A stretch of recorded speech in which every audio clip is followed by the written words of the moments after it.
There's no doubt that the flu is deadly. And how many times have I been there Ben right here with saying you? it. Yeah. Yes. Tens of millions of people get it every year. Tens of thousands of people die. Get the flu shot. And do all the hygiene that we're talking about. This is on top of that. And we're talking about really different things. So here's the difference. The flu, as bad as it is, as deadly as it is, come spring, come rain or shine, we know the season's going to start to go down and it's going to stop. There's a flu vaccine. There's treatment like Tamiflu. Yep. With the coronavirus, it's a new, novel coronavirus. So come warm weather, we don't know what's going to happen. It may die down, it may not. There's no vaccine, there's no treatment. And unlike the flu, this is important, unlike the flu, where from past seasons we may have a little bit of immunity left over, this is novel, it's new. Nobody has. So the flu's been around, we know what it is, we've got some remedies. The coronavirus is new, it's uncertain, people are worried as a result. People hate, and the stock market hates uncertainty, people hate it. What do we know about the death toll? It's not tens of thousands a year because it hasn't been around for a year, but where is it headed based on the mortality that we know?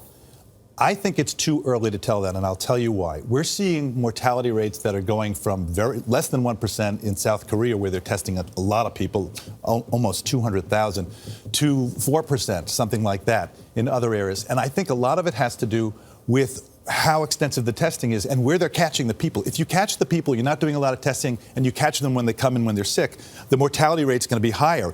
If, as appears to be happening in South Korea, you're testing hundreds of thousands of people and you're getting them when their symptoms are very, very low, or maybe they don't even have symptoms, mortality rate's going to be much lower, less than 1% in South Korea. For folks out there, I mean, someone coughs, someone sneezes, they're like coronavirus. So how does a person know the difference between the flu and the symptoms of coronavirus? You know, they may not. They can overlap. So, you know, the flu that you have you ever had the flu, Michelle? Yeah. I'd had one time. Every muscle in my body Yeah. ached. You have that muscle ache, and you have high fever. But you can have some of the same symptoms. You can have a cough, and you can certainly have fever. Shortness of breath you can have with both. So that's why these tests are so important. And we now are saying that we're being promised that millions of these are going to be here in the next few weeks. I think that's going to change things a lot. We're going to see, and I want to immunize people about one thing about these new testing. As we do more testing, you're going to see, you may likely see the numbers really dramatically rise in the United States.